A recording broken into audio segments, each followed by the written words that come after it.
முத்தரையர் சமூகத்தை இழிவுபடுத்தி பேசிய ஏர்போர்ட் மூர்த்தியை தமிழக காவல்துறை உடனடியாக கைது செய்ய வலியுறுத்தி முத்துப்பேட்டையில் நாடாண்ட மக்கள் கட்சி சார்பில் கண்டன ஆர்ப்பாட்டம் நடைபெற்றது.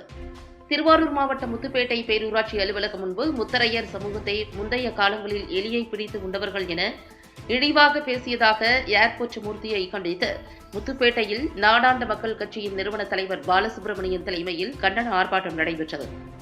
ஆர்ப்பாட்டத்தில் நாடாண்ட வம்சாவளியான முத்தரையர் சமூகத்தினரை இழிவுபடுத்தி பேசி பொதுவெளியில் இதுபோன்ற செயல்களில் ஈடுபட்ட ஏர்போர்ட் மூர்த்தியை தமிழக காவல்துறை உடனடியாக கைது செய்ய வலியுறுத்தி கண்டன கோஷங்களை எழுப்பி கண்டன ஆர்ப்பாட்டம் நடைபெற்றது. இந்த நிகழ்வில் மாநில துணைத் தலைவர் ராஜேந்திரன், மாநில அமைப்பு செயலாளர் பிச்சை கண்ணு, மண்டல அமைப்பு செயலாளர் பக்கிரிசாமி மற்றும் கட்சியின் மாவட்ட, ஒன்றிய, நகர மகளிர் அணி நிர்வாகிகள் என 100க்கும் மேற்பட்டோர் கலந்து கொண்டு ஏர்போர்ட் மூர்த்தியை கைது செய்ய வலியுறுத்தி கண்டன கோஷங்களை எழுப்பினர். கட்சியின் நிறுவன தலைவர் பாலசுப்ரமணியன் கண்டன உரை நிகழ்த்தினார்.